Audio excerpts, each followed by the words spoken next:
দোকানটা খোল, আমরা দুজন দেয় চা আর বিস্কুট দে। ভাই খাইছে তো 10-20 হাজার টাকার দোকান চা পান এমনি খাইতাম। শ্বশুর বাড়ি আইছি, আইহারে চা এই সবকিছু খাওয়া কমাই দিছি। দুলা ভাই আইনের তো দেখতেই বোঝা যায়। আমার দাদা আগে দিনে 50-60 হাজার টাকার এমনি বাজারে খাবার খাইতো। আমরা সেই বংশের লোক। একবার কি হয়েছিল না, আমার দাদা একটা ঘুষি মেরে একটা হাতি মেরে লাইছি। আমরা সেই বংশের লোক।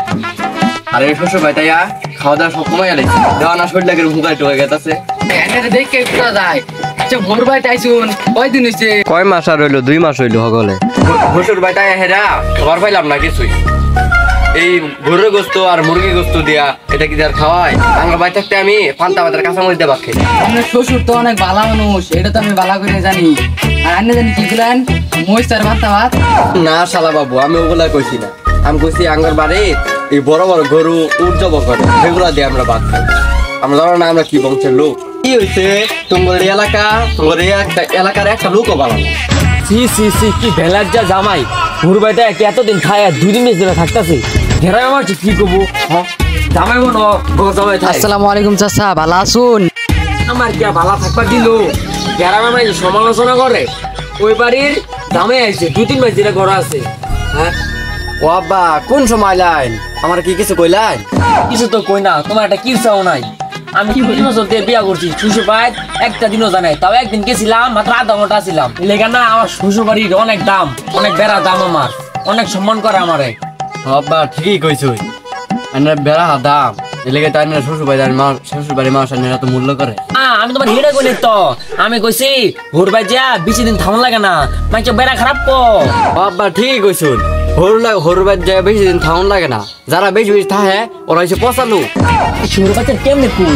হ্যাঁ আইছি তো আইকে শ্বশুর বাড়িতে আইছি, যাবার নাম নিকা ওর বাড়ি ইচ্ছা করবো হিটা করে যাওয়ার নাম নিকা। এই শ্বশুর বাড়ি কেমনে তো বুঝাই পিটাই দিব নাকি? আল্লাহ মনে হয় আমারই কইতাছে, আমার মনে হয় উঠতে যাইতা পরে আমার ধরে পিটাবো।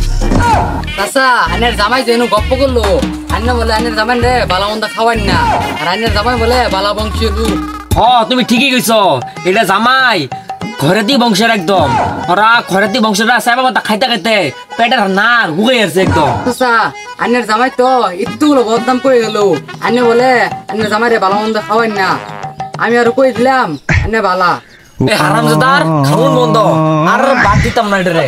আরে আমার ভিডিও বাইক রেখে দিমু এটারে। জামাই যে আইছে যাবার আর নাম নাই। জুয়ের মতন তো ধরছে আর ধরছেই, ছাড়েও না যায়ও না, একদম মাইন্ড কাছে কথা বলছি আমি। কারে কি কইতাছ? কারে আর কমু এই উঙ্গনা দেশে একটা জামাই আছে না, ওরে কই জামাইটা জালে একটা এই যে জামাই রে কবে বুঝে বুঝে কইতাছি জাঙ্গা জাঙ্গা এই সুই দাঁড়ার বুঝেই না। এমনি কইলে কি হবো? গায়ে ফুকি মধ্যে দুইটা বাড়ি মারবেন তাহলে যাইব। জামাই একদিন আরাম আছে কোন ফাড়ে না জামাই হিলিয়া কি সাঁতার মাথা রান দেয় এই তরকারি একটু না মজা লাগে না। কি একদিন নুন হয় একদিন জাল হয়। আর শ্বশুর বাড়ি তাই ঠিকই গেছি। জামাইটা করে জামাই একদিন আরাম একদিন। আল্লাহ আব্বাই কাছে হ্যাঁ জামাই আব্বা আমি ভাবতাছি শ্বশুর বাড়িটা থাকবো না, জামগাম বাড়ি যামগা। ও জামাই চলে না তোমার আগে দিয়ে যা। ও ভালো জামাই একটা কষ্ট গুছালাম, আমি কষ্ট করে আইনে বসে বসে তোমার একটা ভালো বাস উড়াই দিমু এসি উলা বাস। আবারটা ভিডিও হইছে আড়াল্লা জামা সহজে যাবারছ না। জামাই রে বিদায় দিছি, ভালো মন্দ রান্ধ।